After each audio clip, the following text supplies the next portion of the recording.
দর্শক, এই মুহূর্তে ঢাকা বিশ্ববিদ্যালয় এলাকায় আছেন আমাদের সহকর্মী মানিক শিকদার। আমরা সরাসরি চলে যাচ্ছি তার কাছে।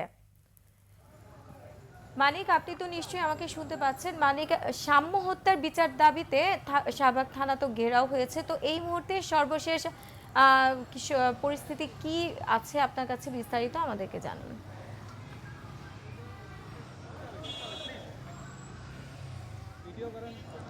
যে রুমানা, আপনি জানেন যে সাম্য হত্যার বিচারের দাবিতে আজকে সাধারণ শিক্ষার্থীরা একটি আন্দোলন গড়ে তুলেছিলেন এবং তারা শাহবাগ থানা ঘেরাও করেছিলেন। এর আগে একটি সমাবেশ হয়েছিল, সেখানে কিন্তু শিক্ষার্থীরা বলেছিল যে সাম্য হত্যার যে দাবি, সেই দাবি তারা জানিয়েছিল এবং 5 দিন পার হয়ে গেলেও এখনো বিচারের যে প্রক্রিয়াটা, তারা সেই প্রক্রিয়া সন্তুষ্ট নয়।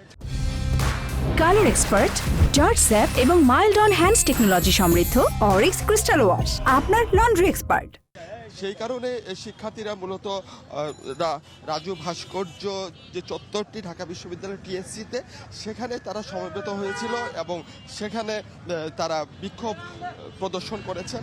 তার পরবর্তীতে শাহবাগে গিয়ে সেখানে থানা ঘেরাও করা হয়েছিল এবং তাদের যে দাবি দেওয়া সেগুলো উত্থাপন করা হয়েছিল। এই মুহূর্তে আমরা আছি ঢাকা বিশ্ববিদ্যালয়ের ভিসি চত্বর এলাকায় এবং এখানে দেখতেই পাচ্ছেন এখানে একটি কালো পতাকা মিছিল করছেন ছাত্র দলের শিক্ষার্থীরা।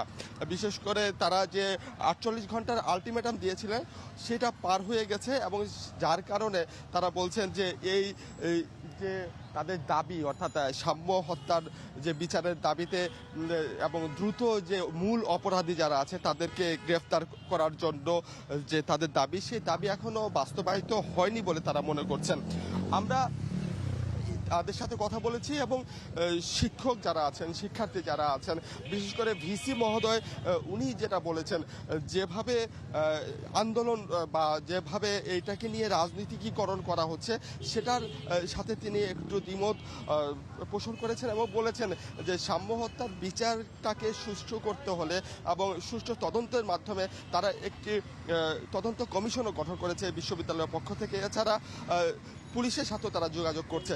এই সাম্য হত্যার বিচারটা যাতে সুষ্ঠু তদন্ত হয় এবং বিচার প্রক্রিয়া সঠিকভাবে হয়, তা নিয়ে যাতে কোনোভাবে রাজনীতি না করা হয়, সেই দাবিও কিন্তু জানিয়েছেন ভিসি মহোদয়। তো এই ছিল আমার কাছে এখানে থাকা সর্বশেষ তথ্য। রোমানা।